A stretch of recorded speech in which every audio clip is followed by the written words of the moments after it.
que hagamos un poquito como algunos ejercicios para evaluar si saben bien hallar la edad gestacional, porque pues si embarazo prolongado, si yo no sé en realidad cuántas semanas tiene, ya voy empezando a hacer un error.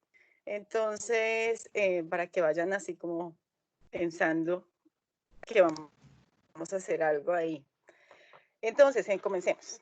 El embarazo prolongado, pues se ha descrito de muchas maneras, pero los primeros que empezaron a escribir fueron en 1902, que fue el que empezó a ver que había algo que afectaba el embarazo cuando se estaba pasando de tiempo. O sea que antes no contábamos cuántas semanas, a veces miraban la luna o solamente esperaban a que iniciara trabajo de parto, pero las personas en realidad no contaban sino los meses.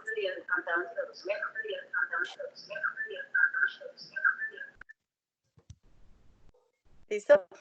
Que hay por ahí un micrófono abierto. Luego Clifford describe el síndrome de posmadurez, pero una vez cuando el bebé ya ha nacido. O sea que estamos viendo al comienzo que algo estaba pasando mal porque algunos bebés morían. Y después unas evaluaciones descriptivas, visibles, a los bebés que ya habían nacido una vez que el embarazo era prolongado y pues empezaron a hablar que tenía que ver con una disfunción placentaria. Y ya en 1970 se reconoce que hay un incremento de la mortalidad perinatal por embarazo prolongado. O sea que este sí es una entidad con diagnóstico y con todas las características para llamarse patología del embarazo. ¿Vamos bien ahí? Bueno. Sí, señora. Señora. Ok, bueno. Gracias. Entonces se define embarazo prolongado dependiendo básicamente de que esté pasada la fecha probable de parto. Entonces, lo más importante de todo es poder evaluar cuándo es esa fecha probable de parto.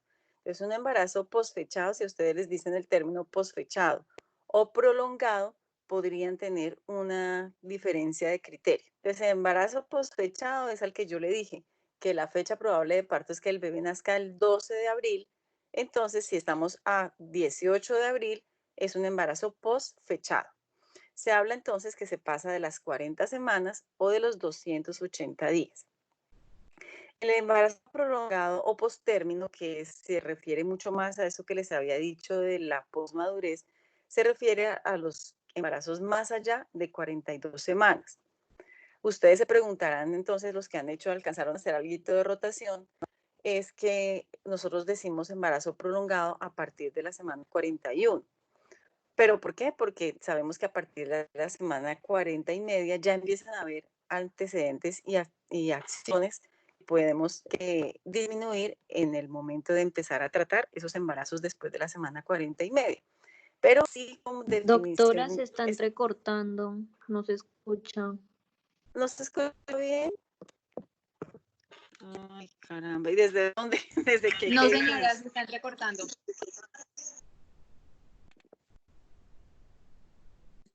¿Desde el principio comenzamos o qué? No, señora. Yo escuché hasta No, que decías que se clasificaba como prolongado después de las 40 semanas. 41 semanas. ¿Ahí me están oyendo? 41 semanas. ¿Ahí sí me oyen? Sí, señora. Listo, entonces, si algo me dicen pronto para poder regresar. Entonces, estamos hablando de definiciones. Listo. Estamos hablando de definiciones. Vamos a hablar que el embarazo posfechado es el que sobrepasa la semana 40 o los 280 días que nosotros sabemos que son 280 días a partir de la ovulación.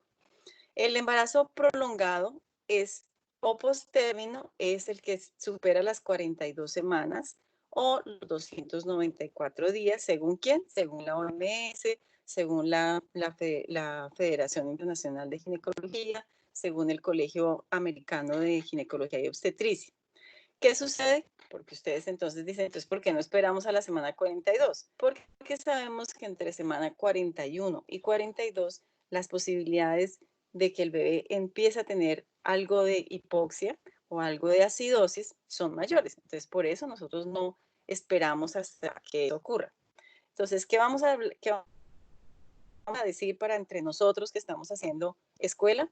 Que los bebés que hablemos después de semana 42 los vamos a llamar post-término o post-maduro. Y vamos a hablar del embarazo prolongado a partir de la semana 40. Posfechado y prolongado, entonces van a ser para nosotros el mismo término. ¿Por qué? Porque así lo hablan las personas con quien ustedes van a hacer turno, para que hablemos el mismo idioma. Ya les digo que entonces 42 semanas será un bebé postmaduro. La incidencia es alta porque por la primera razón es porque hacemos mal el diagnóstico de la fecha probable de parto. Y la segunda, porque hay muchas cosas que son hereditarias que hacen que los embarazos se sigan prolongando. Entonces, más o menos 1 de cada 10 embarazos son embarazos prolongados. Entonces, las salas de parto también se nos llenan de embarazos prolongados.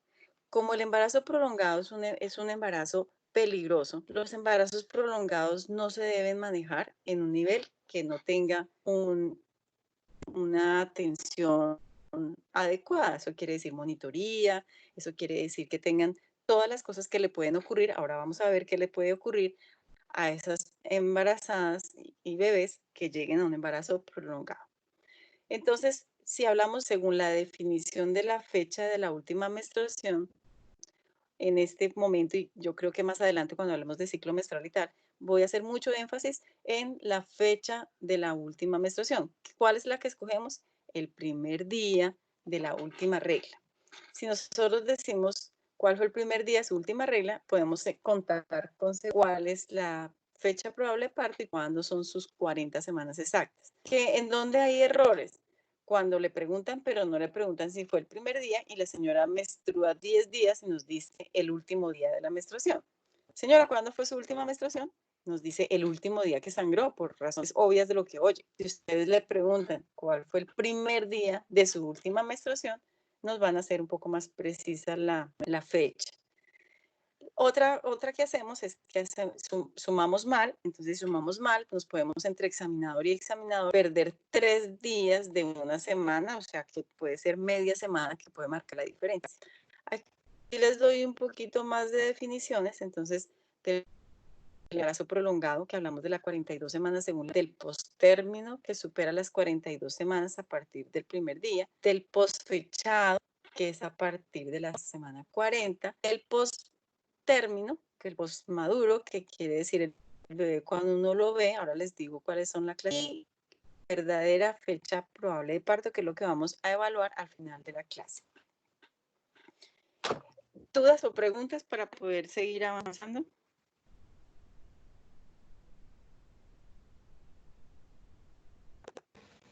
No, señora.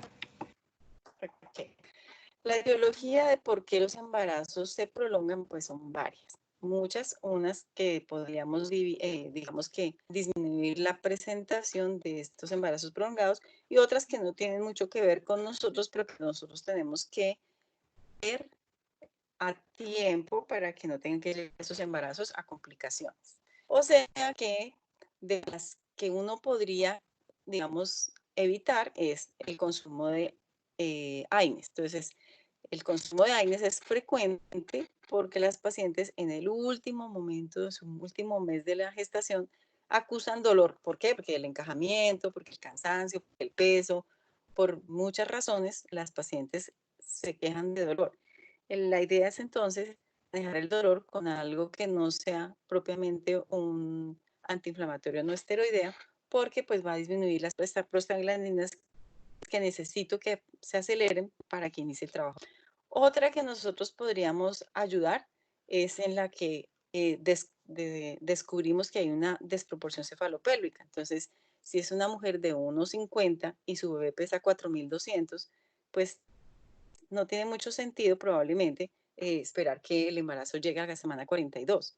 Tenemos que evaluar la pelvis, por supuesto, pero ya estamos muy cerca a pensar que esa señora puede tener una desproporción cefalopélvica o puede tener una macrosomía, lo cual las dos cosas podrían hacer, o que la mamá tiene un problema en la pelvis o que el bebé es más grande de esa pelvis que podría ser normal para un bebé de peso adecuado. O sea que ahí necesitamos historia clínica. Y las otras que son no, digamos que no son manejables por nosotros, pero que sí deben ser descubribles, son los pacientes, por ejemplo, que tienen una anencefalia. Esos bebés con anencefalia disminuyen la producción de cortisol y además no hacen presión sobre el cuello para que empiece a dilatar. Así que una anencefalia es una de las causas de un embarazo prolongado. Se preguntarán ustedes si uno llega a un embarazo prolongado y descubre que no tiene cabeza, pero sí, porque hay muchos sitios donde hay controles prenatales o mal hechos o no lo suficiente como para poder evaluar una anencefalia. Y una anencefalia, para que no se lo vean como que doctores tan brutos, lo que sucede es que cuando esos repliegues que tienen en el cuello y un poquito del cuero cabelludo podrían en unas expertas parecer que fuera una cabeza normal. Así que si el embarazo ya está grande y le hacen una ecografía de una persona no experta, es posible que inclusive una anencefalia se pueda pasar. Así que tenemos que hacer los controles prenatales como deben ser. También el cortisol se produce en la suprarrenal del bebé. Así que si puede el bebé tener una hipoplasia suprarrenal, es posible que tenga alteraciones de su inicio del trabajo de parto. La genesia de la hipófisis fetal también es otra causa y la causa pues obviamente es por la misma que el desencadenamiento del cortisol a través del bebé y de su cabeza. Y otras malformaciones fetales que podrían también causar el embarazo prolongado puede ser un bebé con una citis, por ejemplo, un bebé con una alteración, una malformación del cráneo, algo que pueda o disminuir el cortisol o hacer que el inicio del trabajo de parto por el cuello sea disminuido. Existe aquí una notica donde habla del embarazo, ahí se puede señalar, no, del embarazo, perdón, extrauterino. Entonces, no es muy común que exista un embarazo extrauterino que no sea en la trompa, ¿cierto? Lo que ustedes conocen como embarazo ectópico. Pero existen embarazos que se llaman embarazos abdominales y son embarazos que se forman y se quedan en la cavidad abdominal sin estar en la cavidad uterina ni en la trompa. Entonces, se pegan la placenta al hígado, por ejemplo, y el embarazo continúa creciendo hasta el momento en que no empieza a ser el bebé y resulta que descubrieron que el bebé no estaba intrauterino ni en la trompa. Se llaman embarazos abdominales. Son poco frecuentes, pero podrían ser la explicación de que no inicie un trabajo de parto. También en la etiología podemos encontrar otras cosas que ya les había mencionado un poquito antes, que tiene que ver con lo genético. Entonces, se habla que hay un antecedente familiar que tendríamos que preguntar. Entonces, no solamente que las pacientes no lo van a decir, empiezan a decir, no, en mi familia casi todas llegan a cesárea porque los embarazos se prolongan. Ténganlo en cuenta como un antecedente importante. O ellas mismas, que tengan un antecedente de un embarazo prolongado. No, mis embarazos, todos los embarazos me los inducen. Entonces se ve que hasta el 50% del antecedente de un embarazo prolongado, pues repite un embarazo prolongado. Quizás porque la entidad que lo causa sea la misma. Si el embarazo lo que sucede es que ella tiene una diabetes gestacional, pues la vuelve a hacer. Lo que pasa es que ella es una obesa y tiene problema con que los bebés son muy grandes, pues vuelve a tener sus embarazos grandes y por esa razón podría tener un embarazo prolongado que la pueda llevar a un procedimiento quirúrgico. Las pacientes primigestantes, no porque no tengan la manera de cuantificar cuándo es su fecha probable de parto, se relacionan más con el embarazo prolongado porque tienen una inmadurez de un cervix que no ha sido dilatado. Y el hipotiroidismo materno se relaciona por una disminución de esa actividad hormonal que nos hace que inicie su trabajo de parto. Como hallazgo así incidental, se habla que el sexo masculino tiene más chance de que llegue a ser un embarazo prolongado. No sé por qué, son un poco perezosos, pero es una coincidencia. O quizás están tan cómodos que no quieren venir a trabajar aquí en este mundo tan rápido. Epidemiológicamente, 4 a 14% de todos los embarazos pueden llegar entonces a un embarazo prolongado. ¿Cómo hacemos para disminuir ese diagnóstico? Pues fácilmente tenemos que hacerlo con una ecografía temprana, que ojalá sea menos de 10 semanas, pero más de 6. Última regla confiable. Si tengo una fecha de última regla confiable y no tengo ecografía, esa fecha de última regla es muy válida, porque a veces sucede que solo creemos en la ecografía y la ecografía se la hicieron en el segundo trimestre, no es tan válida como sería una fecha de última regla muy confiable. Entonces ahora más tarde piensen cómo sería una fecha de última regla confiable. ¿Por qué nos detenemos a revisar el embarazo prolongado? Porque la mortalidad, ya hemos hablado que mortalidad, pero donde más nos afecta es que hemos cuidado un embarazo durante 9 meses. Probablemente la señora y el señor planearon su embarazo hace más de 6. O sea, llevamos con el tema de un bebé 2 años casi. O sea que nos da mucha tristeza que a final de la gestación muera. Y un óbito es algo muy triste porque además de que perdió su bebé, lo más probable es que termine en un parto con todos los dolores, con todos los procesos de un parto normal. Así que tenemos que evitar al máximo que pueda ocurrir una situación como esta. Doctora, una pregunta. Dime. Perdón. Por ejemplo, la paciente nos plantea una fecha de última regla, o sea, una fecha cualquiera, ¿sí? Pero no coincide con el tiempo que nos arroja la ecografía temprano. Entonces, la ecografía, pero temprano. O sea, el punto es, si yo tengo una fecha de última regla confiable, entonces mi pregunta ahí sería, ¿cómo hiciste para creer que esa fecha de última regla que nos está diciendo la señora es confiable? Ahorita preguntamos eso. Entonces, si la ecografía es entre 6 semanas y 10 semanas, pues usted le crea la ecografía. ¿Por qué? Porque está dentro de ese tiempo. Pero si yo tengo que escoger entre una ecografía tardía o una fecha de última regla confiable, me quedo con la fecha de última regla confiable. ¿Entendido? Pues obvio, si tengo las dos cosas, última regla confiable y ecografía temprana, pues nada, no hay problema. Estoy segura que ese tiempo es el tiempo del embarazo. Y porque me imagino yo que habrá muchos casos en los que de pronto por ocultar algo, pues mienten en su fecha, ¿sí? Y no, digamos que casi no.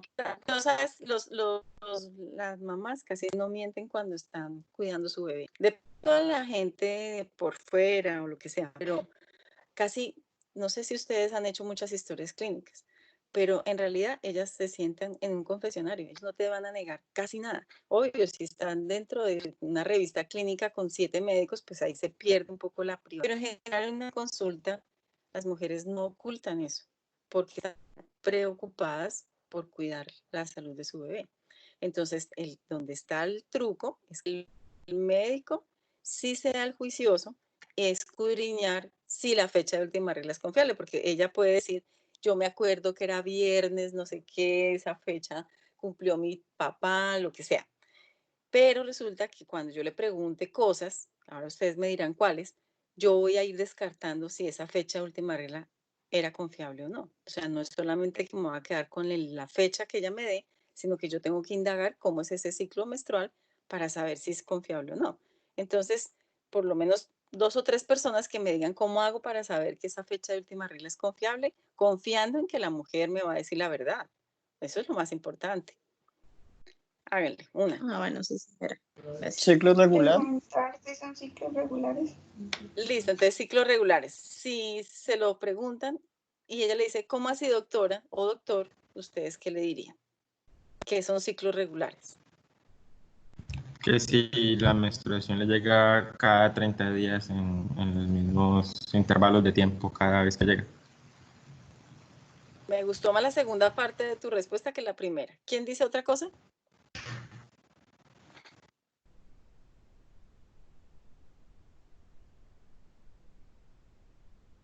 No todos. Pues que lleguen a una fecha siempre, ¿no, doctora? O sea, en la misma cantidad de días. Entonces, ciclos regulares significa no los 30 días. sino lo que significa es que lleguen al mismo intervalo. Si ellas siempre le llegan cada 28 días, o siempre llega cada 30, o siempre llega cada 35, o siempre le llega cada 25, es regular, no porque no necesariamente tiene que ser ni 28 ni 30, pero sí que por lo menos en los últimos 3 meses llegue la menstruación a esos mismos intervalos. Entonces ustedes pueden preguntar, ¿y la fecha anterior? ¿Y la fecha anterior? Y ya, con eso pueden saber. ¿Qué otra? ¿Qué otra característica puede tener Si se para que encuentra sea confiable? ¿Es confiable o no es confiable? preguntarle si está.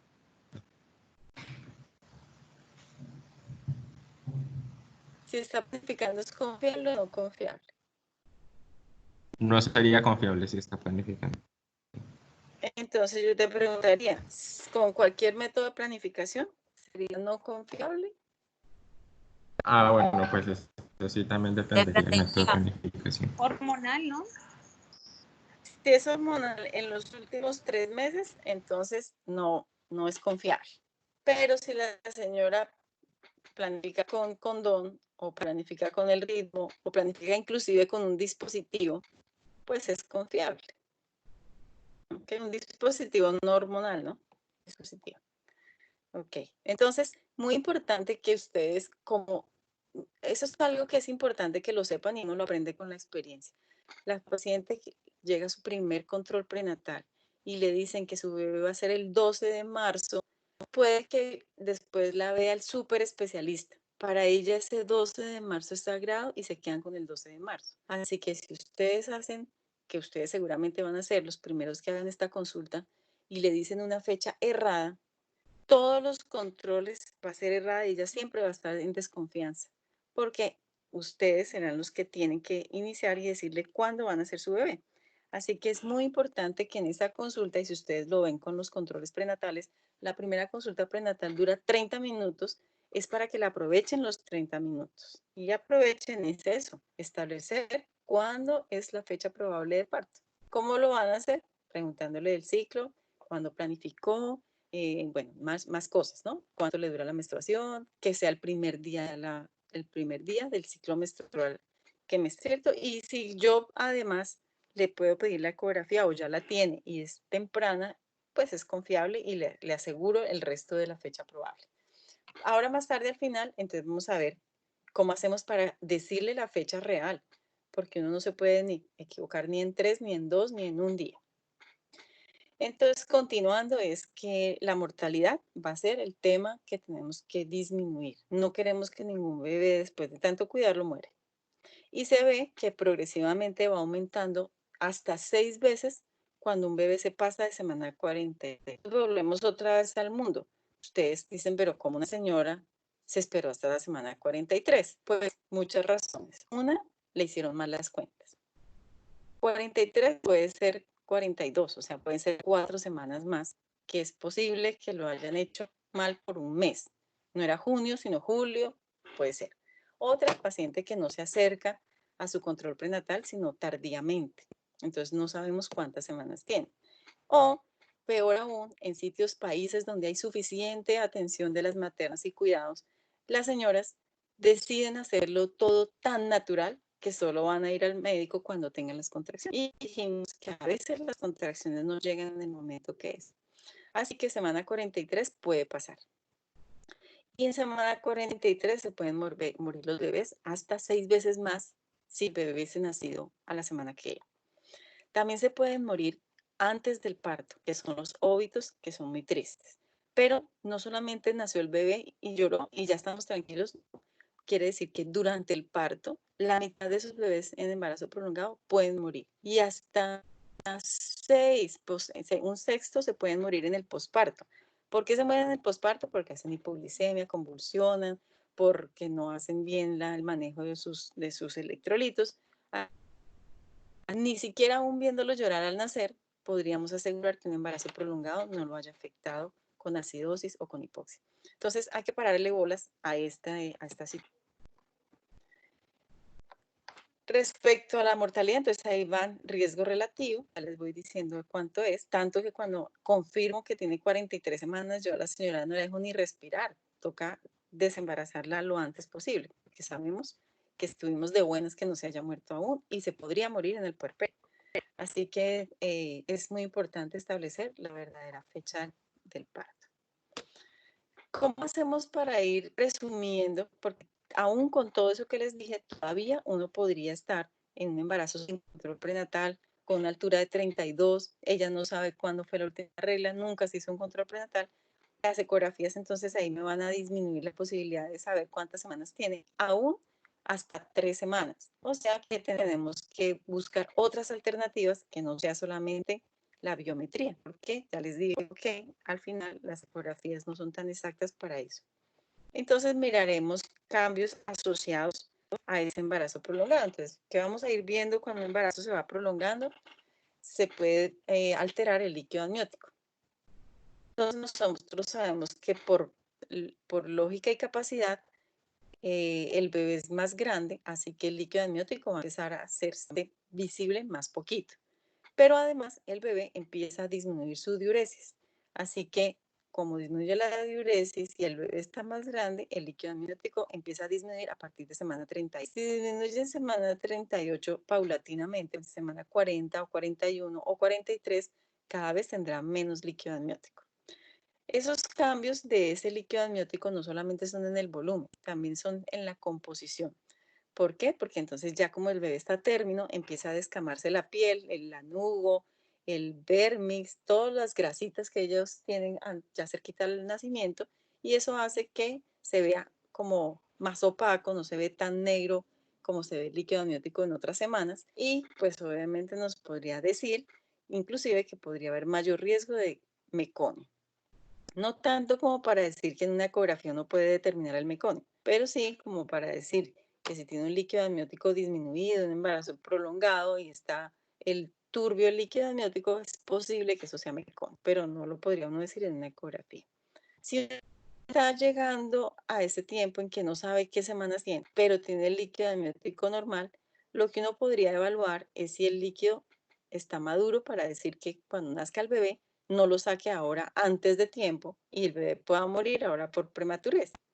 O sea que uno sí puede llegar a un momento de una disyuntiva importante en el que no puede saber si lo induce porque puede ser un prolongado, o saca pronto porque podría ser un prematuro. Entonces ahí es donde está la importancia de esa primera consulta de control prenatal. Ahí tenemos preguntas. Bueno, continúo. El líquido amniótico entonces aproximadamente en semana 38 son 1000 mililitros y fíjense que en la semana 43 son 160 mililitros. Mire todo lo que pasa en tan poquitas semanas de gestación. Si hablamos del líquido amniótico solito como tal en un embarazo normal, más o menos el máximo de producción de líquido amniótico es en semana 28. Por eso en las ecografías uno en esas semanas podría evaluar mucho más las características anatómicas del bebé y las características obviamente de homeostasis de orina y de líquido amniótico. Pero fíjense entonces, volvamos al punto, que el embarazo prolongado va a hacer que el líquido amniótico cada vez sea más poquito. También hay cambios asociados de ese embarazo prolongado en la placenta. Entonces, la placenta puede tener una disminución de ese diámetro y longitud, una necrosis ateromatosa que se ve como puntos blancos, se llaman infartos blancos, que se llaman también las calcificaciones. Entonces, normalmente la placenta ecográficamente se va evaluando también con maduración. Y la maduración dependerá de las calcificaciones. Pero cuando el embarazo se va avanzando, inclusive se pasa, pues hay mayor cantidad de esos infartos blancos, así que nosotros podemos pensar que es una placenta hipermadura. Y cuando atendemos el parto, también vamos a ver una placenta que no es tan gruesa, que está llena de punticos blancos en exceso. Eso quiere decir que pues esa placenta no está haciendo el suficiente intercambio de líquidos hacia un lado y hacia otro. En el bebé también vamos a empezar a ver cambios. Podría pasar dos situaciones. Una, que el bebé siga creciendo porque la placenta está bien y pues como se pasa el tiempo, pues el bebé fácilmente puede llegar como si fuera de un mes más. O sea que un gran porcentaje serán bebés grandes. Un 45% se pueden presentar macrosómicos. Si son macrosómicos y los dejo llegar hasta que estén así de grandes, pues probablemente va a aumentar las posibilidades de un trauma obstétrico, de una instrumentación, de un parto traumático, porque estamos teniendo un bebé más grande de lo que la pelvis podría tener. O te puedo tener otra situación, que la placenta llegó al punto máximo de maduración y ya luego no está más madura, así que no le puede aportar más al bebé y empieza a haber una destrucción de la grasa subcutánea del 5 al 10%. ¿Eso en qué se demuestra? Pues en que el bebé es largo, o sea, es de una talla normal, porque un bebé no se puede reducir de tamaño, pero se va a reducir de la grasa abdominal. Así que ahí hablamos de una restricción de crecimiento asimétrico. Asimétrico porque no todo está chiquito, solamente está delgado. ¿Y eso qué se refleja? Se refleja en una malnutrición fetal. O sea que un bebé puede ser muy grande y muy gordo o puede ser muy grande y muy flaco. ¿Cuál le irá peor? ¿Qué creen?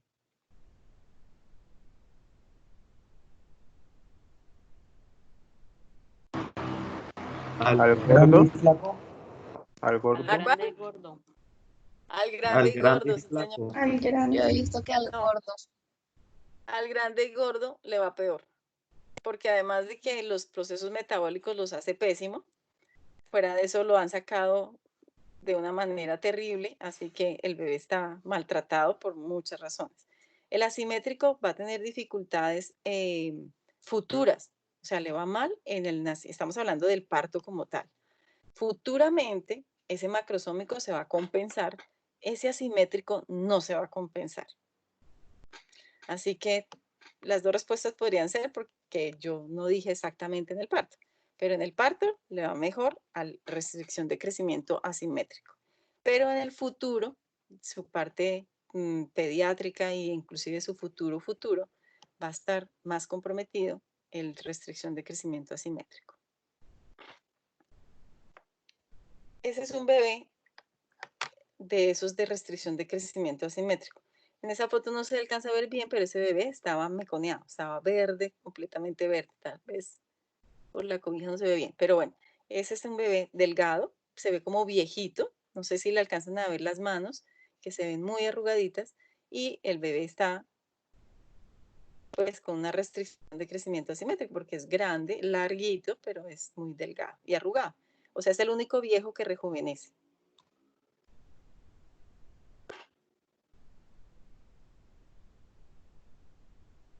Entonces, nuestros miedos siempre va a ser el óbito. El óbito será la parte que a nosotros nos va a afectar porque seguro les afectará un óbito. La idea es que no lleguemos a eso o que el óbito no haya sido por alguna impericia nuestra.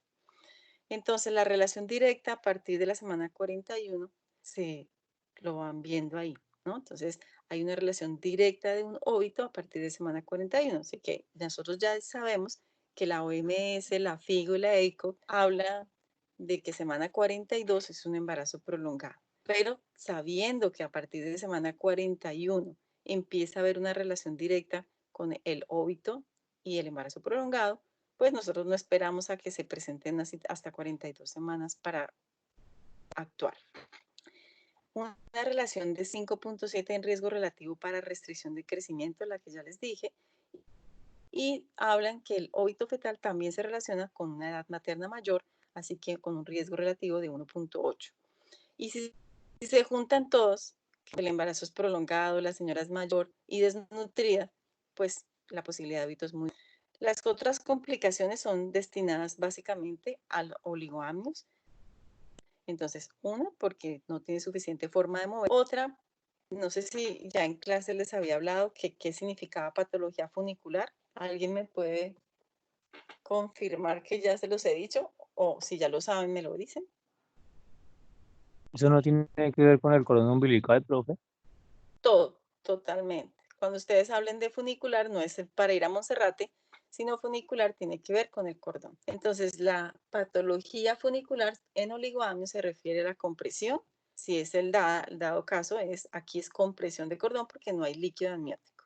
Y la otra complicación, pues que ya les he mencionado, es la macrosomía y todo lo que cause un bebé que sea más grande de lo esperado. Luego que nace el bebé, hay el síndrome de posmadurez. Seguramente el bebé que les mostré en la foto puede tener todos esos cambios que no solamente con llorar me van a ser suficientes. Y las otras complicaciones van a ser aspiración de meconio, que hasta en un 25% se encuentran en los embarazos prolongados. Y no sé si ya han hablado de esos neonatos, pero la aspiración hace un síndrome pulmonar importante que se parece, bueno, ahora que está tan de moda el coronavirus, pues se parece mucho a lo que ocurre en el pulmón con ese pegado de masa de meconio en los alvéolos. Así que, pues es una situación triste que un bebé que ya llegó a término y se pasó, ahora muera por una alteración pulmonar. Así que todas esas complicaciones son las que tenemos que tener en cuenta para que no ocurra. Doctora, una pregunta. Dime. Si llevamos este caso a la parte legal y, o sea, es una paciente que como se dijo anteriormente, no fue al control prenatal, sino que espera hasta que sienta las contracciones, pero ya está post término.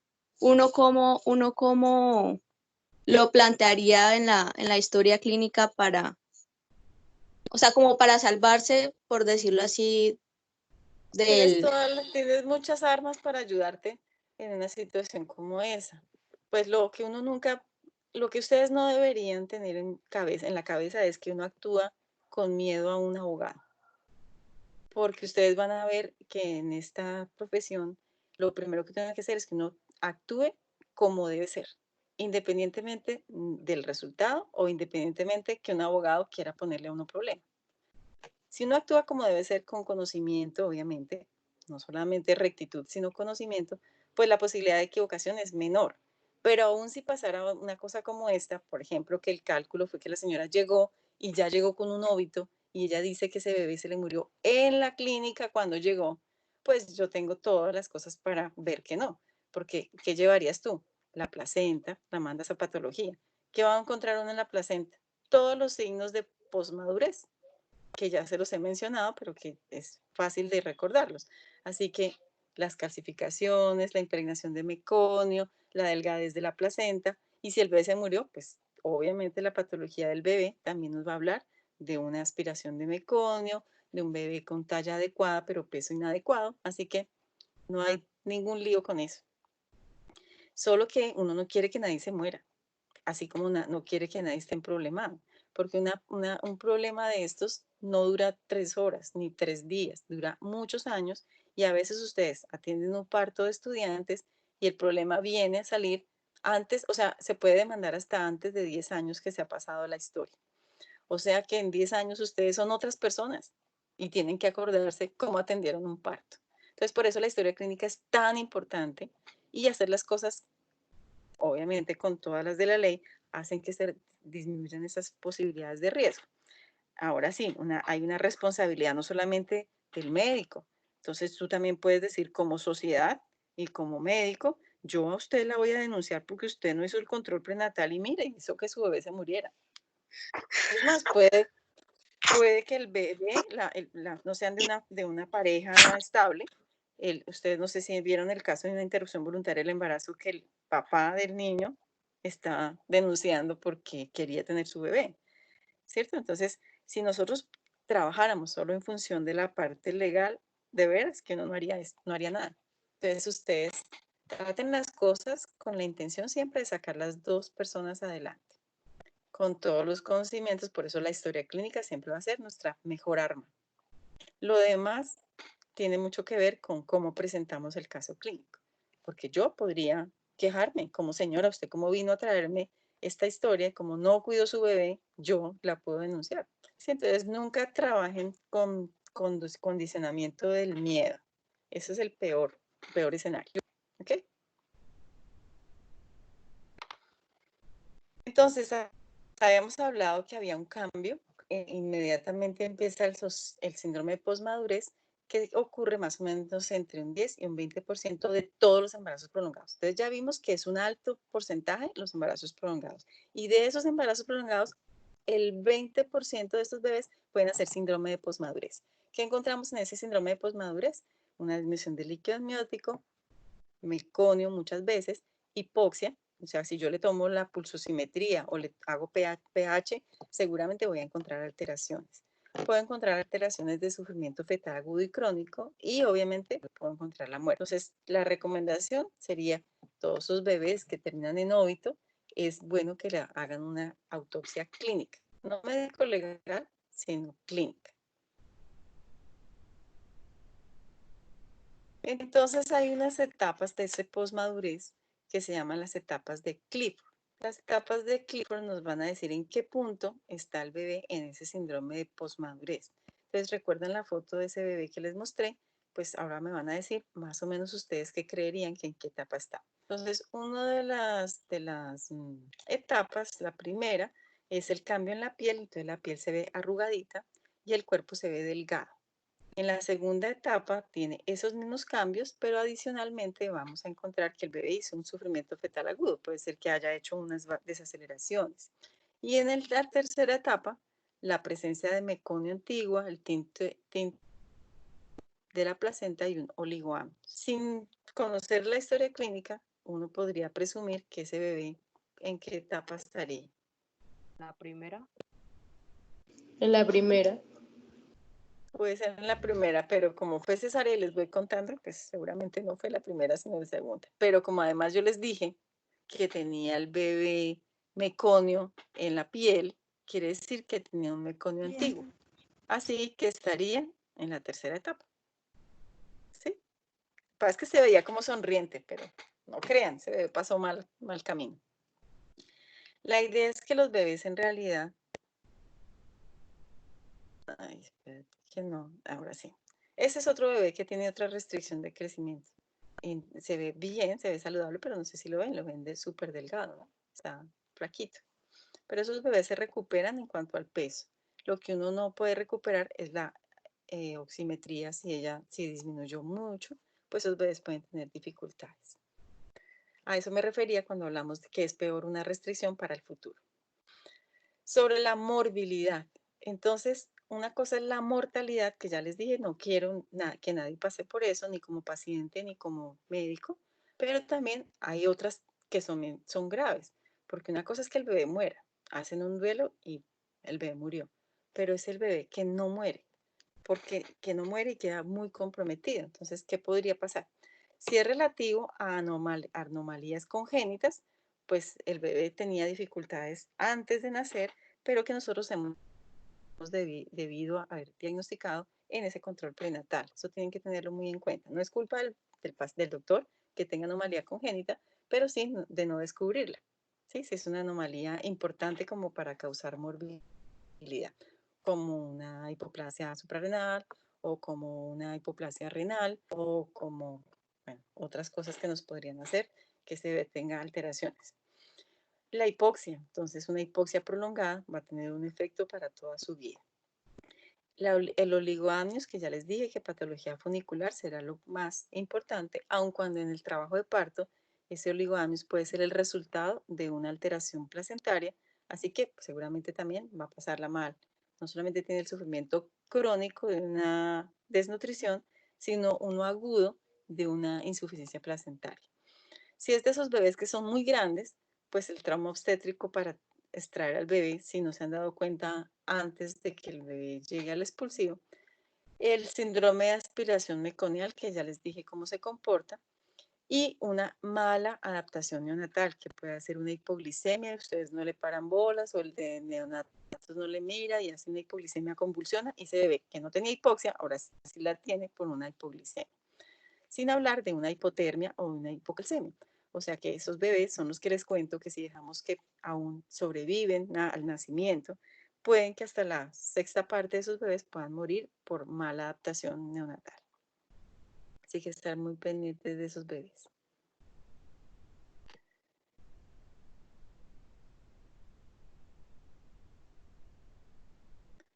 La morbilidad materna también pues va a aumentar. Si los bebés, si las mamás son muy grandes, si los bebés son muy grandes, entonces la mamá va a tener o unas inducciones de muchos días o un desgaste de esas reservas maternas, o sea que va a tener una hipoglicemia o un aumento de cesáreas que ojalá deberíamos disminuir porque la cesárea en sí misma, sea la razón que sea, pues aumenta la morbilidad por simplemente ser una cirugía. O sea que ahí vuelvo a recalcarles que el embarazo prolongado es una entidad de riesgo. No se queden en un nivel 1 con un embarazo prolongado. ¿Cómo vamos a hacer entonces para hacer el diagnóstico de ese embarazo prolongado? Lo más importante que ya les dije, la última regla confiable, primer día, ecografía temprana. Sirve primer trimestre, obviamente sirve, pero es muy importante que si se la hicieron y tenía 5 semanas y todavía no había embrión, no confíen en esa ecografía porque están midiendo la casa y no el bebé. O al revés, que tenía 12 semanas, pues esa, si tiene 12 semanas y yo tengo una última regla confiable, prefiero confiar en la última regla confiable. Como en el campo o en los sitios donde no hacen controles prenatales, pues hay cosas en la historia clínica que nos podrían acercar a saber cuándo es que el bebé, cuántas semanas es que tiene. Entonces, si es una mamá que no es porque no quiera a sus hijos, sino porque no pudo acercarse al centro de atención, probablemente usted le pregunta en qué mes sintió los movimientos del bebé y ella le va a decir con exactitud en qué mes. Y eso quiere decir que ya el bebé tenía por lo menos entre 19 y 20 semanas. Así que una posibilidad grande de saber cuántas semanas es con preguntarle los movimientos fetales. Otra es que si no tienen Doppler, sino solamente la auscultación de la frecuencia cardíaca fetal con el fonendo, ustedes lo van a localizar más o menos por encima de semana 19, 19-20 en buenas manos. Así que la auscultación de la frecuencia cardíaca fetal por vía abdominal sería otra de las posibilidades si son ustedes los que están en la selva cuidando un embarazo. Ahí ustedes podrían hacer una estimación de una posible fecha. La historia clínica completa, ya lo hablamos hasta el cansancio. La pelvimetría, en caso de que sí sea el bebé muy grande, ustedes evalúan si la pelvimetría es adecuada para un parto. Y ya lo demás será evaluar cómo está el bebé para saber cómo vamos a terminar esa gestación. Si el índice de líquido amniótico es menor a 5 y el embarazo es prolongado, hay que interrumpir el embarazo. Pero interrumpir el embarazo no significa cesárea. Eso es muy importante que lo tengan en cuenta. De pronto los que ya pasaron con Jamie alcanzaron a saber qué era la maniobra de Hamilton. ¿La saben?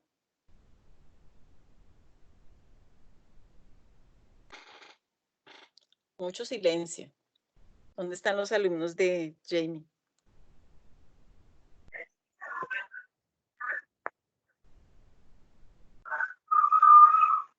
Pobre Jamie, le voy a contar que se desmaye. Doctora, pues tengo entendido que es una maniobra que se utiliza para inducir el parto, bueno, ayudar a que sea más rápida. ¿En qué consiste para los que no saben de eso? ¿Qué crees? ¿Cómo les vas a decir? Pues consiste que con el dedo índice lo que pues se va a hacer es que, bueno, se hace tacto vaginal y pues con el dedo índice lo que va a hacer es que se va a tratar de separar las membranas. ¿De dónde? ¿Qué de qué?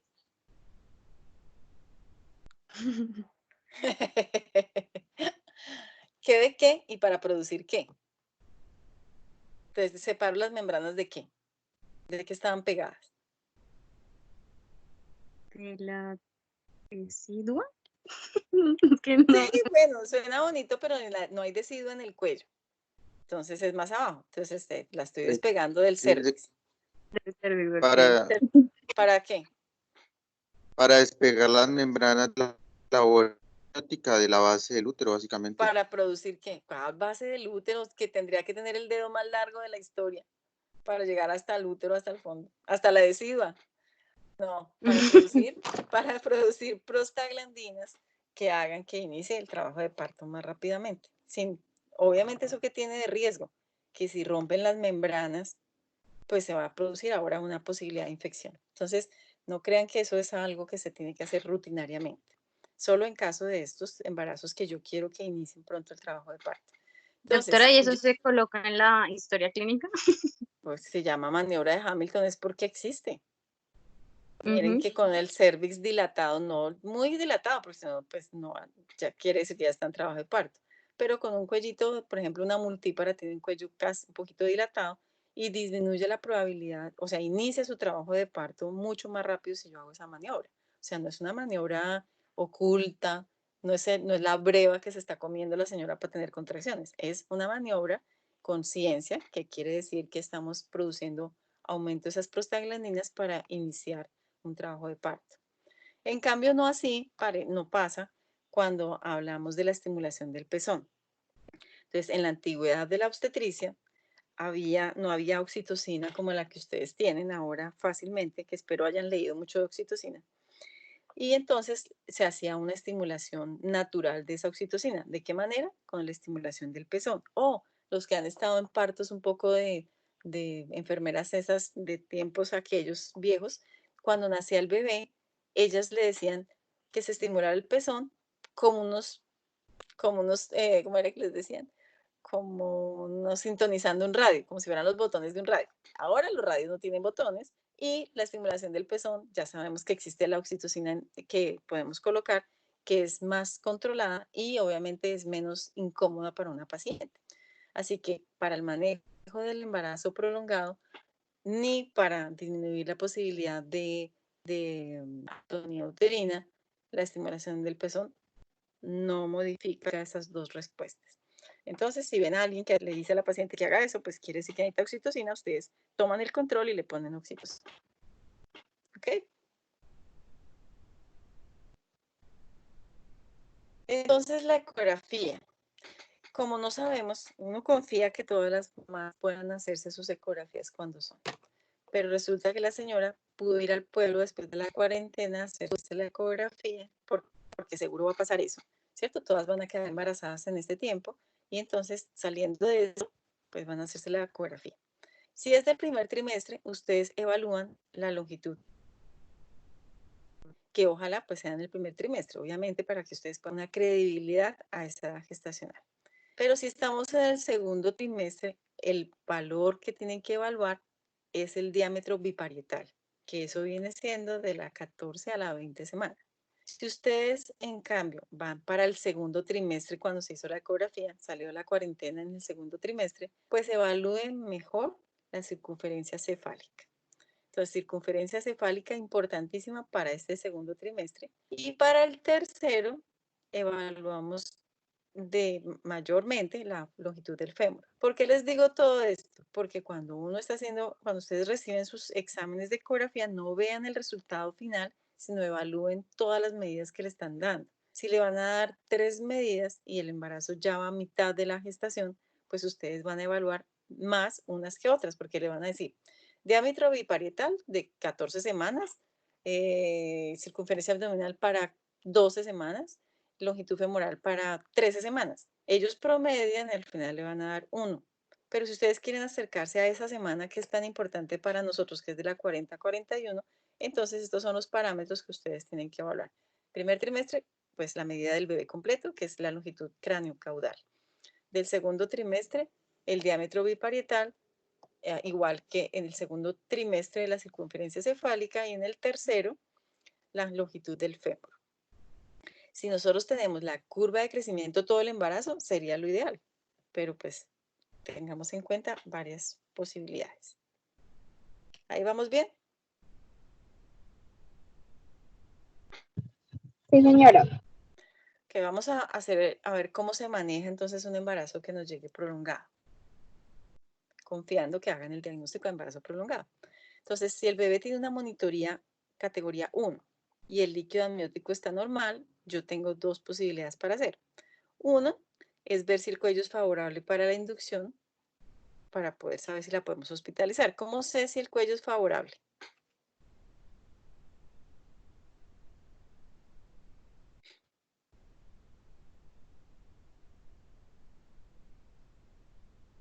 Entonces el Yo diría cuello, con el índice de Bishop. ¿con qué hacemos para medir si el cuello es favorable o no? Hay una El tabla que les índice, enseño. ¿Cuál índice? el de Bishop. Eso, De Bishop. ese mismo. Entonces, si el cuello es favorable, quiere decir que tiene un Bishop favorable, pues la vamos a hospitalizar para inducción y debemos tenerla monitorizada permanentemente, o permanentemente no, pero sí cuando tenga una actividad uterina regular, que tenemos que evaluar cómo se comporta esa placenta. Si en cambio el cuello es desfavorable, entonces probablemente tenemos que hacer una dosis de maduración cervical, verificar si el bebé se puede aguantar un día más o no, porque si el bebé pues es emergente desembarazarla, pues con cuello desfavorable no le vamos a hacer inducción. Caso diferente si el bebé no es reactivo, o sea que tiene una categoría en la monitoría categoría 2 o 3. Si el bebé está con categoría 2 o 3 y líquido amniótico normal, lo que tenemos que hacer es reforzar las contracciones y evaluar, una vez tenga actividad uterina, evaluar si el bebé se comporta bien en esa monitoría o no. Si no, pues probablemente terminemos en cesárea. En cambio, si el bebé es de esa categoría 2 o 3 y el líquido amniótico es anormal, tenemos que desembarazarlo. Muy importante que ustedes van a ver que ustedes siempre van a recalcular, o sea, como si no le creyéramos al médico que la vio antes, pero es que la responsabilidad es bastante grande. Así que como la responsabilidad es muy grande, cada vez que ustedes tengan que recibir esos pacientes, confirmen la edad gestacional. Entonces, un embarazo prolongado, recalcular la edad gestacional, evaluar si un bebé pesa más de 4.500 gramos, pues no tenemos necesidad de hacer la inducción porque sabemos cuáles van a ser las respuestas a eso. Tenemos que ir evaluando varias cosas. La primera es el índice de líquido amniótico y obviamente las pruebas de bienestar fetal. ¿Cuáles son esas pruebas de bienestar fetal? ¿Alguien tiene las pruebas de bienestar fetal presentes?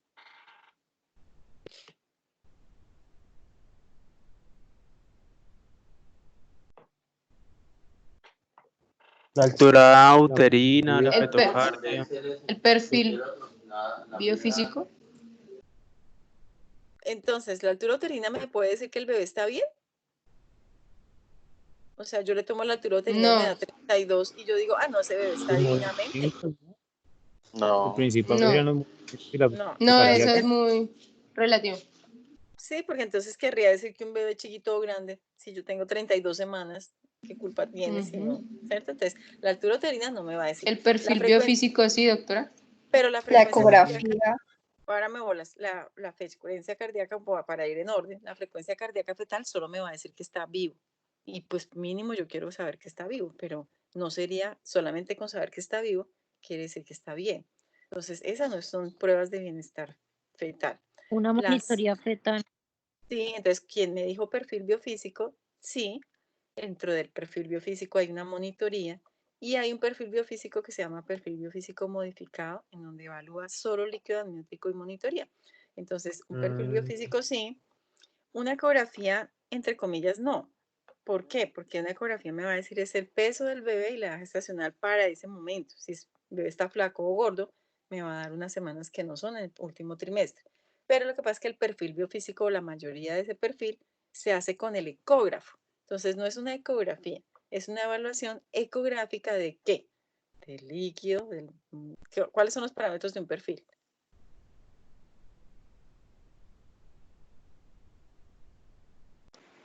Los movimientos corporales del feto también se mediría y el tono fetal. Entonces, obviamente que son del feto, que la mamá se sabe que se está moviendo. Entonces, movimientos fetales. ¿El qué más me dijiste? ¿Movimientos qué? El tono. Tono fetal y El los tono. movimientos respiratorios. La respiración. Respiratorios, me faltan dos. Y el líquido y la monitoría.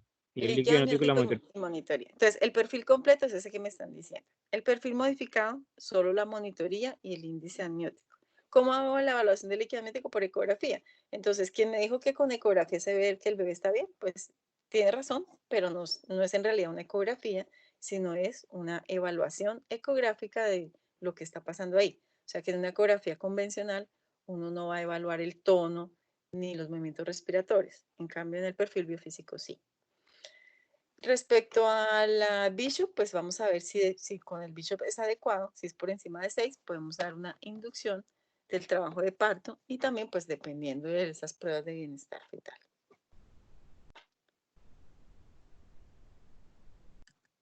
Entonces, embarazo prolongado, recalculamos la edad gestacional. Si es verdad que tiene todas esas semanas, entonces hacemos monitoría y evaluación del líquido amniótico.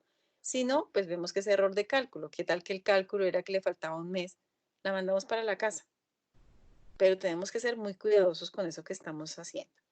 Si el líquido amniótico dice que la ecografía dice que el bebé pesa más de 4.000 gramos, pues entonces probablemente la vamos a operar, porque 4.500 gramos es un peso muy grande para una colombiana o para cualquier materno. Si el índice amniótico es menor de 5, le hacemos el Bishop para saber si está por encima de 6 o menor de 6. Si está menor de 6, pues quiere decir que el cervix es insuficiente para una inducción y probablemente la vayamos a operar. Pero si es mayor de 6, la vamos a inducir. Si en la inducción tiene las pruebas de bienestar fetal normal, pues continuamos el trabajo de parto, ¿cierto? Si no, pues le tendríamos que hacer una inducción. Entonces, una maduración cervical. O sea que es muy importante la monitoría, el índice amniótico y otras pruebas de bienestar fetal si las podemos tener. Entonces, no en todas partes, en un nivel 1 podríamos tener todo eso. Así que pilas con quedarse con un bebé posfechado en nivel que no toca. ¿Cómo vamos a manejar entonces este embarazo prolongado? Dependemos del líquido amniótico, de la tinción meconial. Supongamos que ustedes están ya en el trabajo de parto y es un embarazo prolongado. Es importante hacer amniotomía, no tempranísimo, pero sí antes de 5 o 6 centímetros para poder evaluar la tinción meconial. Si ese meconio es antiguo, como el que les digo yo, de que se pega a las membranas del cordón y a la placenta, es un tinte meconial por el embarazo prolongado. Pero si es un meconio espeso, quiere decir que es el meconio que está saliendo. O sea, es un bebé que tenía meconio por viejito y fuera de eso ahora tiene meconio por sufrimiento. Entonces, por eso es muy importante evaluar la cantidad, no solamente, sino también la consistencia del líquido amniótico, si tiene meconio o no tiene. Importantísimo que si llegamos a un embarazo de 43 semanas, esos bebés ya el 90% tienen una acidosis fetal. Y si tienen un embarazo con una acidosis fetal, pues la cesárea es lo que toca. Respecto al bebé que tiene restricción de crecimiento, hay que analizar otra cosa adicional. Si ese bebé tiene una malformación mayor, pues quizás la cesárea no sea la necesidad, sino ya tenemos que explicarle a la señora que ese bebé tenía pocas posibilidades de vida y que una cesárea pues no le ayuda, sino le aumenta riesgos a la mamá. Entonces las indicaciones de cesárea son una monitoría categoría 3, un índice de líquido amnióticos de menor de 5, obviamente con un embarazo prolongado, ¿no? No todos los líquidos amnióticos de 5 son cesárea. Un peso estimado fetal mayor de 4.000, pues obviamente 4.500 ni siquiera le damos chance. Sobre todo ese peso mayor de 4.000 en pacientes que no han tenido un embarazo tan grande, porque si todos sus hijos son de 4.500 y han nacido partos vaginales, pues uno de pronto le da chance en caso de que el líquido amniótico estuviera bien. Una restricción de crecimiento asimétrico con un cervix desfavorable tampoco se puede dar parto normal. Una inducción fallida, entonces habrán visto que a veces hacen más de una inducción. Entonces lo que está escrito en las guías de práctica clínica es que no se hace más de 2 inducciones. Por muchas razones. Una, porque los receptores de oxitocina se ocupan y cuando nace el bebé, por la vía que sea, es más probable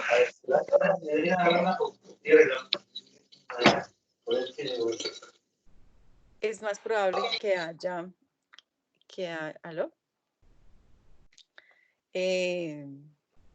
Si vemos que la inducción falla un día, le podemos dar hasta el segundo día y no más del segundo día. Y presencia de meconio espeso, pues idealmente es llevar la cirugía porque ese meconio, que más tiempo esté ahí, pues va a durar más tiempo en ese pulmón del bebé.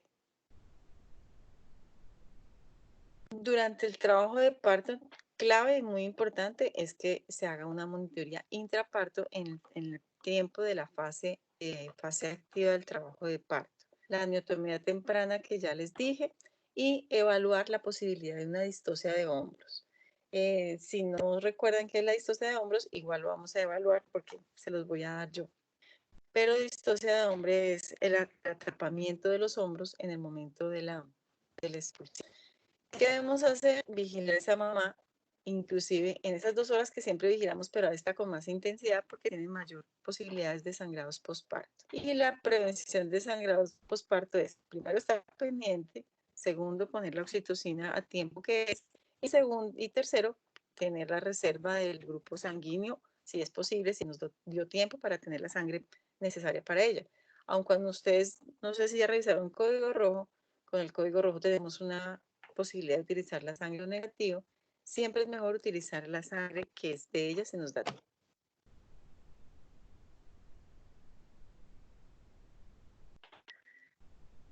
Es un pequeño estudio de mortalidad fetal, pero entonces se establecieron 3 grupos de edad según esa muerte fetal y pues en los estudios básicamente un poco es que aun cuando dice que una causa desconocida, la mayoría es por hipoxia extrínseca. Extrínseca, ¿qué significa? Que hay una alteración placentaria. O sea que si nosotros evaluamos bien la placenta y la suficiencia de esa placenta, pues entonces nosotros vamos a disminuir la mayor posibilidades de mortalidad por óbito fetal. Entonces, ¿quién podría decirme cómo se evalúa con lo que ya dijimos y con lo que no hemos dicho? ¿Cómo se evalúa que esté suficiente o insuficiente la placenta? Una. Sería con una ecografía Doppler. Con un Doppler, o sea, volvemos a lo mismo. El Doppler es el examen. ¿Cómo se hace? Con una ecografía. O sea que en realidad el examen se llama Doppler. ¿De qué? Del cordón. Pero ¿cuál es lo que vamos a evaluar? Placenta. Exacto, entonces ¿a quién le hacemos el Doppler? A la placenta. Pero la placenta, ¿quién la No, es nutre? Doppler fetal. A ver. Al bebé, sí. Nutre la placenta. Al bebé lo nutre la placenta. ¿Y a la placenta quién la nutre? El útero, ¿no? Eso, entonces el Doppler es de qué? Y las arterias uterinas, en este caso sería. Eso, entonces, dependiendo de lo que yo necesito evaluar, el Doppler es diferente. Entonces, si ustedes le piden Doppler de cordón umbilical y sale normal, dice, no, está bien la placenta, pues no, y van a tener un error diagnóstico. O si ustedes quieren evaluar si el bebé tiene una buena placenta y le piden cerebral media al bebé, pues no me está diciendo nada. Entonces, sean coherentes porque no siempre evalúan los mismos vasos para tomar las mismas decisiones. Entonces, sí, de los que no hemos hablado, me sacaron auxilio. Ahorita, doctora, no sé, se perdió la imagen, ya vuelvo a subir la presentación. Eso veo.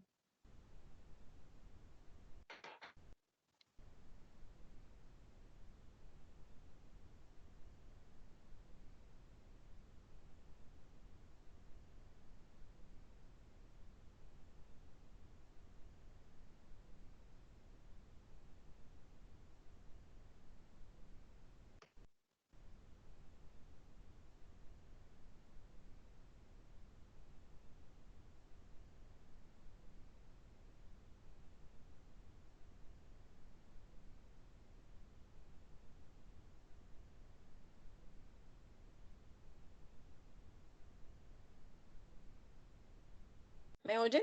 ¿Ahí? Sí, señora. Mientras que cargas la presentación, porque ya no nos falta sino como 2 diapositivas, lo que vamos a hacer es calcular bien la edad gestacional. Entonces, vamos a hacer como ejercicios. En vista de que no es tan fácil, yo creo que les voy a decir cómo se halla la gestacional. Y les voy a dar fechas para que ustedes me escriban cuál sería la fecha probable de parto. ¿Sí? Entonces, ahí me están oyendo, ¿cierto? Sí, señora. Sí, doctora. Entonces, la manera para hallar la edad gestacional es el primer día de la regla más 7 días menos 3 meses. Repito, el primer día de la regla más 7 días menos 3 meses. ¿Alguien necesita que le diga algo más? Cuando estamos en no virtual, entonces uno hace esos ejercicios y además pues haya diferentes edades gestacionales. Como es embarazo prolongado, pues lo que más me interesa es que nos digan bien cuál es la fecha probable de parto. Pero basados en que son 7 y no 10 días y que es el primer día de la menstruación, pues es muy importante que puedan al menos hallar la edad gestacional real para que uno pueda saber si el embarazo es prolongado o no. Aquí es muy importante varias cosas. Bueno, entonces, dejemos ese pedacito y ahorita les pongo las tareas. Entonces, de ese estudio que les dije es que si se dan cuenta, el 43% dice hipoxia fetal extrínseca, quiere decir de la placenta. Pero aquí, debajo de ese dice insuficiencia placentaria 9. O sea que si suman 9 y 43, ahí está el 50%, alteraciones placentarias. Pero si quieren más, pues entonces desprendimiento placentario es otra patología. Así que la placenta va a ser la condición sine qua non de alteración en el embarazo prolongado. Entonces, para manejo nuestro es de la siguiente manera. Una vez, espérate que voy a pasarme a donde quiero. Entonces, ante el embarazo prolongado, ¿qué hacemos nosotros en Colombia? ¿Qué es lo que está en las guías de la 412, las guías de práctica clínica? Yo creo que desde hace un poquito más de tiempo, pero digamos que de esas dos últimas que rigen el territorio nacional, esas son las que hablan de cómo manejarlo. En unas últimas guías ya inclusive están intentando inducir embarazos un poco más temprano porque han visto que cada vez los embarazos se pueden prolongar y tener más alteraciones. Sin embargo, también cuando uno habla de embarazos que se deben programar para cesárea, la recomendación de la OMS es entre semana 38 y 39, preferiblemente 39. Entonces, hablando ya cómo vamos a manejar un embarazo prolongado, vamos a decir que confirmar la edad gestacional es muy importante. Una vez yo confirme que tiene semana 40, entre 40 y 41, entonces vamos a hacer lo siguiente. Vamos a dividir esa semana, por eso es tan importante definir cuál es la fecha probable de parto, porque en una semana, que son 7 días, vamos a hacer diferentes cosas. Entonces, vámonos a la flechita de la mano derecha. Dice entre semana 40 y 41, entonces dice monitoría, perfil biofísico, índice de líquido amniótico, evaluación del bienestar, 2 veces por semana. Entonces, la señora llega, siempre va a llegar en semana 40 a decir, ya estoy en la fecha. Ahí en semana 40 solo tienen que hacer monitoría para estar seguros que el bebé está bien y ya. Pero si la semana 40 la paciente la cito, entonces con una monitoría normal, la cito en 3 días. En 3 días tiene 40.3 días, o sea, 40 y media. En esa 40 y media, yo ya voy a hacer el perfil biofísico porque yo tengo que evaluar cómo está el líquido amniótico y cómo se está presentando la placenta, a ver hasta qué punto puede llegar ese bebé. Y en la semana 41 ya le tengo que hacer una evaluación más a fondo de esa placenta y seguramente la vamos a hospitalizar para inducción. Entonces, llego a semana 41, me paso a la flechita de la mano izquierda, en donde yo tengo que 41 semanas o más debo hospitalizar, evaluar el Bishop, ver las pruebas de bienestar fetal y decidir si se desembaraza por vía abdominal o por vía vaginal, dependiendo de las condiciones del bebé y pues obviamente de otras cosas que tienen que ver con la historia clínica, porque si la historia clínica que es DCP o que tiene una cesárea previa o otras cosas, pues entonces también va a tener que verse esa parte de la historia clínica. Entonces es importante que sepan que si ustedes se equivocan en una semana, los protocolos de esa semana final sí van a ser cambiantes totalmente solo por 2 días, solo por 3 días, solo por 7 días. Entonces es importante que lo que ustedes hicieron bien al comienzo, ahora dé frutos. Ustedes le dieron bien la gestacional, no hay posibilidades de que la señora llegue cuando no toca, porque desafortunadamente pasa que me dijeron una fecha y ella llegó un mes después, o al revés, le dijeron una fecha y confundió la fecha y se vino una semana antes, un mes antes. Y es cuando nosotros tenemos que evaluar si el bebé tiene maduración pulmonar, si está a término o no lo está. El punto aquí, en ese negrito, es donde hacemos la evaluación de la fecha probable de parto. Si hacemos eso bien, entonces este bebé es el bebé perfecto que queremos recibir. Un bebé con peso adecuado, edad gestacional adecuada, Apgar normal. Entonces, ¿hacemos 2 ejercicios o los hacemos después a corredito?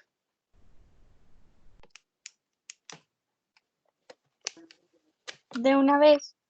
De una vez. Pues de una vez. Entonces, vamos a ver qué semanas son. ¿Hoy qué fecha es? 22 de abril. 22. Listo.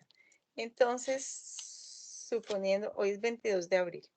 La señora tiene su primer día de su última regla. Fue el 24 de febrero. ¿Cuántas semanas tiene a hoy? ¿Y cuándo es la fecha probable de parto? Ese es uno. Y otro. Fecha de última regla.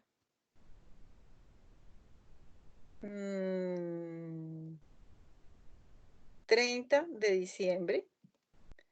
Igual, edad gestacional y fecha probable de parto.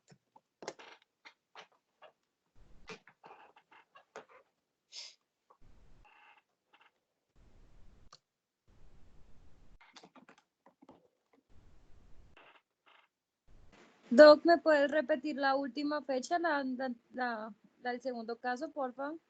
Fecha de última regla, 30 de diciembre del año pasado, obviamente. A hoy, ¿cuántas semanas tiene y cuál será su fecha probable de parto? Gracias, Doc. Ahora sí quisiera verlos.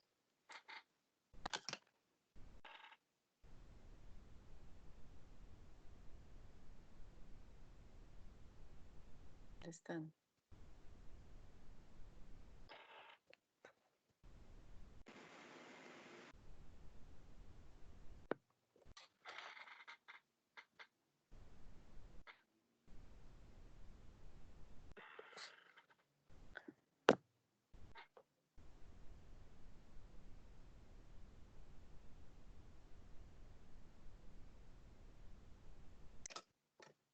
¿Me están oyendo ahí?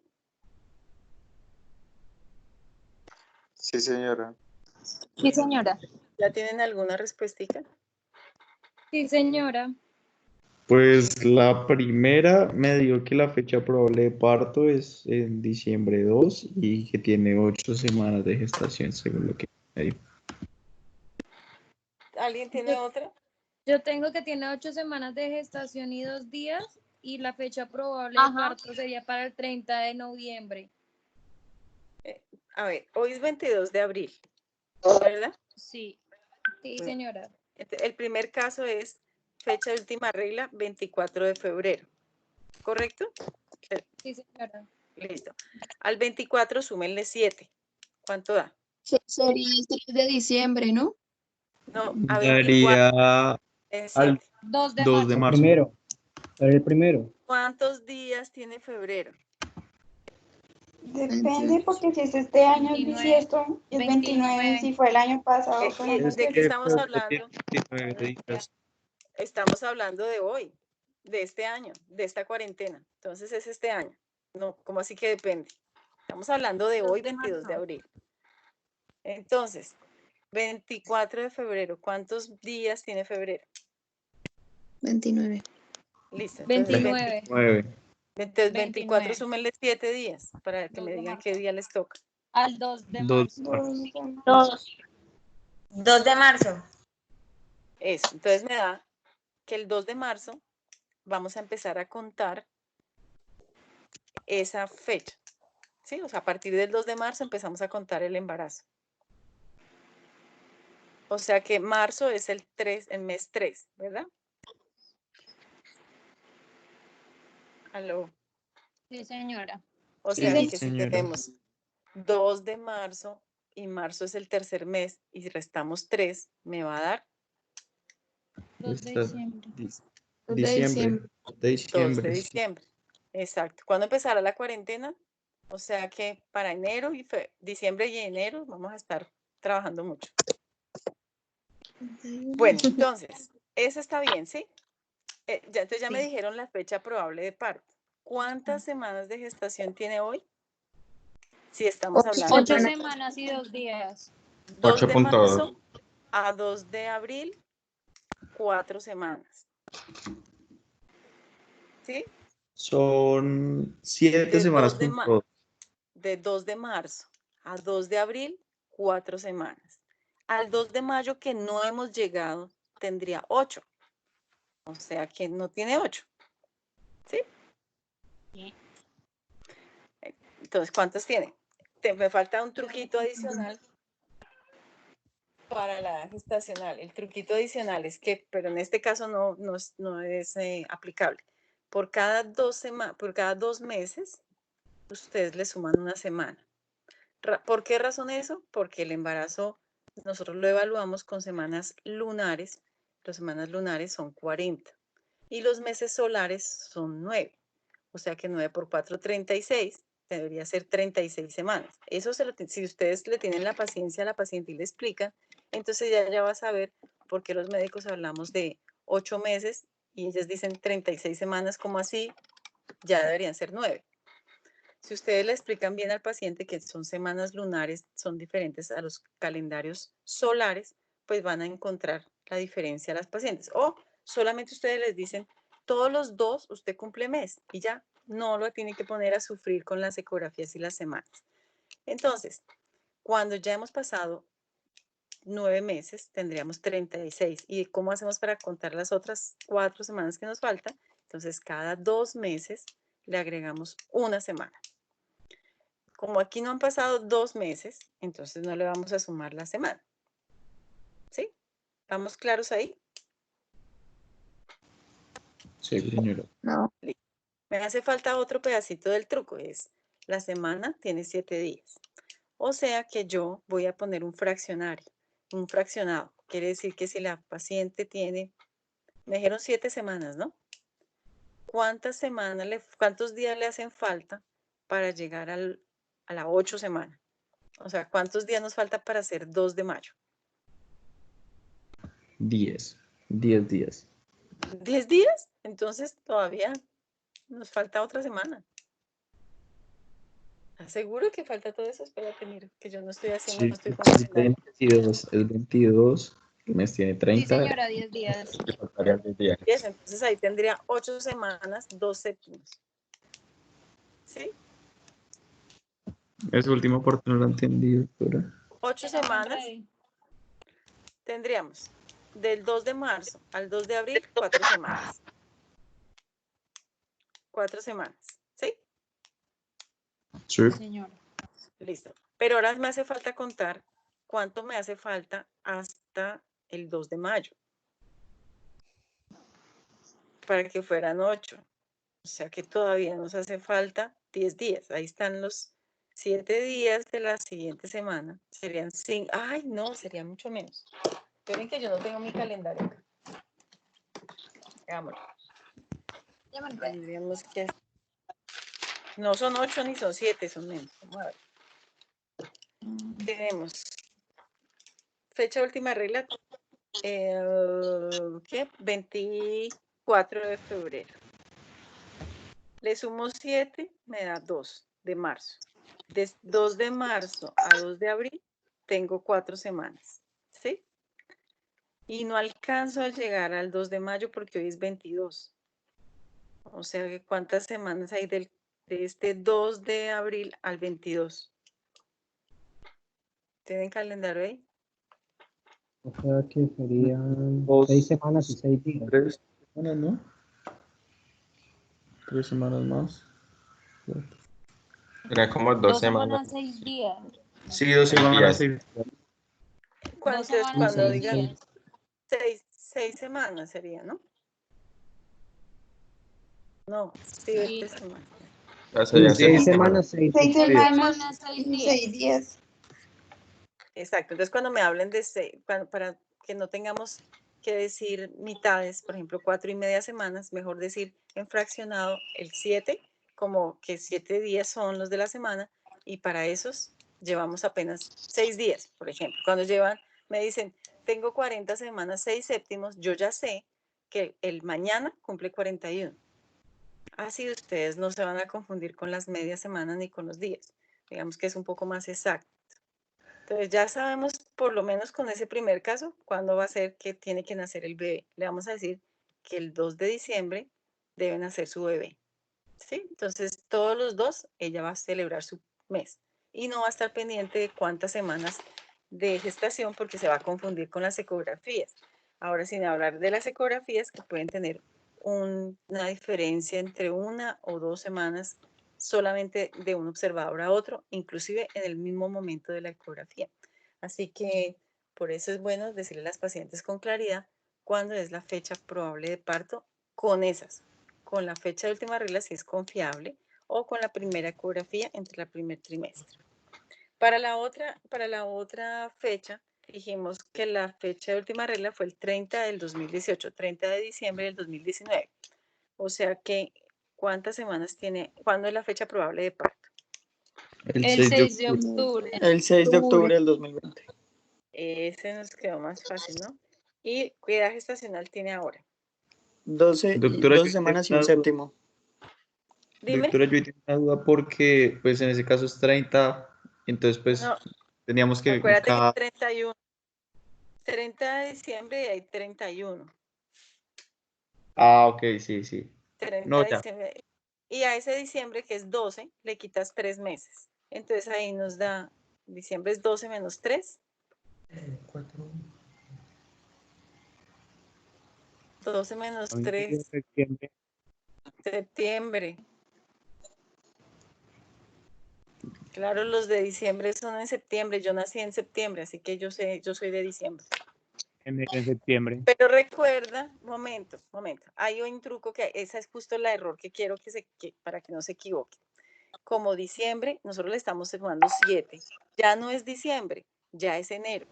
¿Se dan cuenta? O sea que le vamos a restar esa 10 y perdóname, le vamos a restar esa enero y no le vamos a restar a diciembre. ¿Me hago entender? Sí, sí, señora. Cuando nosotros le sumamos los 7 días a ese 30 de diciembre, ya sabemos que no se embarazó en diciembre, sino se embarazó en enero. Y entonces por eso es que me da octubre. Entonces la fecha probable de parto de esa señora es octubre, porque la concepción seguramente se dio en este año, no en el año pasado. ¿Ok? ¿Y la edad gestacional? Todos los 6 cumple mes. Entonces, a 6 de febrero, a 6 de marzo, a 6 de abril, son 3 por 4, 12.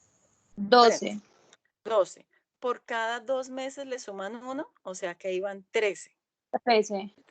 Y me hacen falta cuántos días de ese 6 a hoy. ¿Cuántos días? 2 semanas. Entonces le sumamos 2 semanas más. ¿Cuánto me da?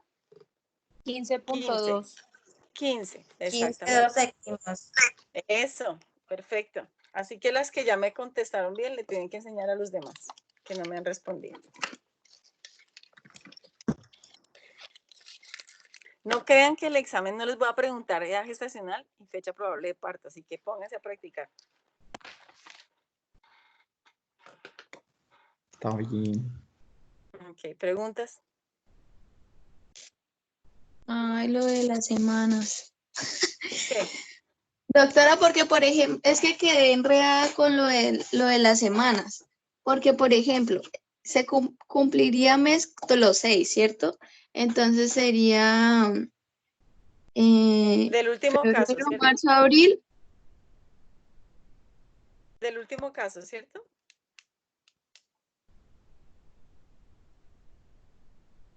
Ay, te me fuiste. Sí, señora. Bueno, entonces, todos los 6 cumple mes. Empezamos a contar desde el 6 de febrero, ¿cierto? Entonces, Sí. del 6 de febrero al 6 de marzo hay 4 semanas, ¿cierto? ¿Y por qué de febrero? ¿No se cuenta desde el 6 de enero? Sí, ¿no sería del 6 de enero? Sí, del 6 de enero al 6 de febrero hay un mes. Sí, señora. De febrero a marzo, otro mes. Sí. O sea, iríamos 8 semanas, pero ya llevamos 2 meses, así que le agregamos una más. Ahí está 9. ¿sí? Pero la idea es que le sumemos cuando ya lleguemos hasta el final, hasta la fecha que queremos, que es 22 de abril. Entonces sigue sumando de 6 hasta abril. Entonces, a febrero 1 mes, a marzo 2 meses, a abril 3 meses, ¿sí?